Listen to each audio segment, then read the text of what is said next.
বন্ধুরা তোমরা হয়তো ভাবতেছো যে একটা ভিডিও আমি দুইবার আপলোড করছি, কারণ কি জানো, আমি যে ভিডিওটা আপলোড করছিলাম আগের ভিডিও, এই ভিডিওটা আগে যখন আমি আপলোড করছিলাম তো ওইটা আমি যেই মিউজিকটা ব্যবহার করছিলাম বন্ধুরা ওই জন্য ভিডিওটাতে কপিরাইট আইছে।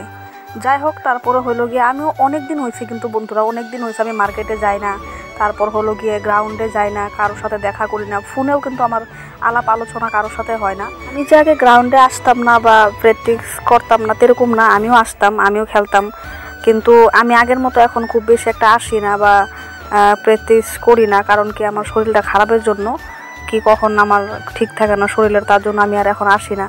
অনেকদিন পরে সবার সাথে দেখা হলো, ওরাও ফোন করছিল যে চল গ্রাউন্ডে যাই, ভালো লাগবো মনটা। তো আমিও আর অত শত না পাইবা চলে গেলাম, ওরা খেলতা ছিল ওইদিকে, আর এদিকে আমরা একটু ঘোরাঘুরি করতেছিলাম। আমাদের এটা ক্রিকেট স্টেডিয়াম, ক্রিকেট খেলে এখানে, তো আমরা এখান থেকে ঘোরাঘুরি করার সময় এদিকে একটু ওদের সাথে একটু গল্প আড্ডা দিয়ে আর মাঝখানে আমরা চলে গেলাম ওইখানে, যাই দেখি সবার খেলা হয়ে গেছে, ব্যাগ ট্যাগ গুছাইতেছিল। তো আমি আর বেশি দেরি না করে কইলাম সন্ধ্যা হয়ে গেছে, তাড়াতাড়ি চল বাইরে পড়ি, আর এখন আর এখানে বসে থাকা তো লাভ নাই। তো কি করলাম, আমরা সবাই মিলা বের হইয়া স্টেডিয়াম থেকে আমরা এদিকে রাস্তার ধারে একটু সবাই বসে আড্ডা মারতেছিলাম। তো যাই হোক বন্ধুরা, আজকের ভিডিও এতটুকুই। তোমাকে কেমন লাগলো অবশ্যই কইও, লাইক কমেন্ট শেয়ার করে দিও। সবাই সুস্থ থেকো, ভালো কিন্তু থাইকো, বাই বাই।